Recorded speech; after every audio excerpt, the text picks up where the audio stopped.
মিথ্যা ও বিভ্রান্তিকর ফেসবুক পোস্টকে কেন্দ্র করে খুলনার বটিয়াঘাটার মাইলমারা বাজারে মানববন্ধনে নেমেছে এলাকাবাসী।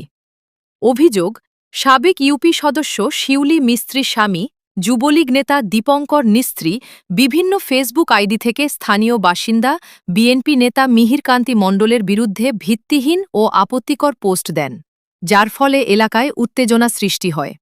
প্রতিবাদে শত শত নারী পুরুষ ও ব্যবসায়ী মানববন্ধনে অংশ নিয়ে দোষীদের শাস্তি ও অপপ্রচার বন্ধের দাবি জানান।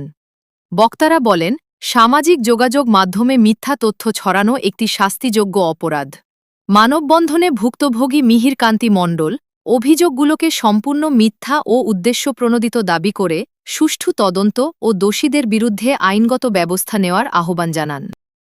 18 সালের নির্বাচনে যখন আমি আলহাজ আমির রেজাজ খান আমাদের মাননীয় সংসদ সদস্য ওনার এজেন্ট ছিলাম, তখন ভোট কেন্দ্র থেকে ওই লোক আমাদের গলা ধাক্কা দিয়ে বাইর করে দেয়, আমাকে সহ আমার এজেন্ট, তখন এজেন্ট পাওয়া যাচ্ছিল না, আমার বোন এজেন্ট ছিল, আমার বড় ভাইয়ের স্ত্রী এজেন্ট ছিল, তাদেরকে সে গলা ধাক্কা দিয়ে বাইর করে দেয় এবং আমার বোন আমার বৌদি তাদেরকে অশালীন ভাষায় গালিগালাজ করে এবং এই এলাকায় প্রত্যেকটা মানুষের কাছ থেকে বিভিন্ন প্রলোভন দেখায়, চাকরি, ব্যবসা বাণিজ্য, লাইসেন্স করে দেয়া এইসব কথা বলে বহু টাকা আত্মসাৎ করেছে।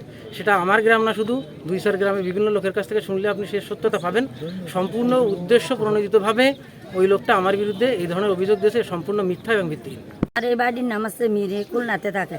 আমরা গ্রামে সবাই বসবাস করি, আমরা ছোট বড় সবাইরই সে সম্মান দিয়ে এই পর্যন্ত সে চলাফেরা করে। আমরা কোনোদিন দেখিনি যে এই ছেলেটা কোনো খারাপ কাজে লিপ্ত বা কারোর সাথে ঝগড়াও করতেছে। কেউ যদি একটা কথা বলে সে গাড় গুজিয়েটে চলে যায়। আমরা আজ পর্যন্ত কোনোদিন, একেবারে সত্য কথা আমি মাটির পাড়ে দাঁড়িয়ে বলতে, আমরা কোনোদিন দেখিনি যে এই ছেলেটা কোনো জ্ঞানজাম করেছে বা আমাকে সাথে কোনো অসৎ আচরণ করেছে। ছেলে ফেলে সুন্দর পরামর্শ দিয়ে চলে, বাইরে তোরা পড়াশুনো কর, সুন্দর পথে চল, সৎ পথে চল, সবাই সুশিক্ষায় শিক্ষিত। আমরা কোনোদিন দেখিনি এই বিধি কোনো জায়গায় কোনো দুর্ঘটনা ঘটাতে। দেখেন, আমি বয়ারভাঙ্গা বিশ্বম্বর হাই স্কুলের শিক্ষক। গত পরশুদিন ফেসবুকে একটা পোস্ট দেখলাম যে আমাদের ভাইডি মিহির এর সম্বন্ধে কিছু কথাবার্তা দেখলাম, যেটা আমার কাছে খুবই অযৌক্তিক এবং হাস্যকর এবং উদ্দেশ্য প্রণোদিত মনে হয়েছে। এটা তো সম্পূর্ণ মিথ্যা। হ্যাঁ, এটা সম্পূর্ণ মিথ্যা। ও তো নিজের স্বার্থ হাসিল করার জন্য এইসবগুলো বলেছে। ও ছিল আমলিগের সময় এটা এইসব মানে আকামগুলো করতে, এখন তো আর করতে পারতেছে না। এই সুযোগটাকে ব্যবহার করে আপনাকে সাংবাদিকদের এই সুযোগটাকে ব্যবহার করতে চাচ্ছে যে এইটা যদি আমি ভাইরাল করতে পারি তাহলে তো আমি একটা বিশাল ইস্যু চলে যাবো, বুঝছেন? এইটা তো সম্পূর্ণ মিথ্যে কথা বললে তো আর আসলে নায়ক সাজা যায় না। বলেন তো দাদা, আমরা আসলে আসছি এলাকার কিছু দুষ্কৃতী, কিছু অপপ্রচারকারী এলাকায় বিভ্রান্তিকর কথাবার্তা অপপ্রচার করতেছে। এর প্রতিবাদে আসলে আমরা এই মানববন্ধনটা ডাকিছি। আমাদের গ্রামে প্রখ্যাত দালাল দীপঙ্কর মিস্ত্রি, সে আমাদের হিন্দু মুসলমান এক জায়গায় সবাই মিলে বসবাস করি, শান্তিতে বসবাস করি, তাদের বিরুদ্ধে আমাদের যে একসঙ্গে থাকাটাকে নিয়ে সে যে বিভ্রান্তিকর চাঞ্চল্যকর যে তথ্য প্রকাশ করতেছে, এর প্রতিবাদে আমরা এই মানববন্ধনে আসছি। সে আমলি করে, এখনো করে এর তাহলে ডাইকে এনে একটা বসে একটা আলোচনা করি, তার একটা পানিশমেন্ট নেও। এরকম কাজ কেন করলো আর এই কথা বললো কেন? মিহির আমার ছোট ভাই, আমরা একসঙ্গে রাজনীতি করি, আমার রাজনৈতিক সহকর্মী।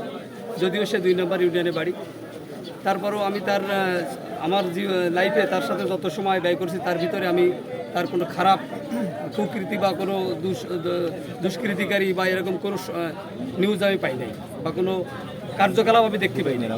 কিন্তু এই যে লোকটা দীপঙ্কর মিস্ত্রি, মাইলমারা গ্রামে বাড়ি, তাকেও আমি চিনি। উনি এই বাজারেই থাকেন, বেশিরভাগ সময় বাজারের পাশেই বাড়ি। তো উনি যুবলীগ করতেন। ওনার স্ত্রী একসময় উপজেলা মহিলা লীগের সাধারণ সম্পাদিকা ছিলেন, কয়েকবার মহিলা সদস্য নির্বাচিত হয়েছেন এই ইউনিয়ন থেকে। তো আমি যতটুকু জানি মোটামুটি ওনাদের পরিচয়, ওনারা আওয়ামী লীগের একেবারে সাথে ওতপ্রোতভাবে জড়িত। যে আমাদের উপজেলা চেয়ারম্যান ছিলেন সাবেক আশরাফুল আলম খান, তার সাথে মোটামুটি ওনার খুব ঘনিষ্ঠতা ছিল সেইখান থেকেই।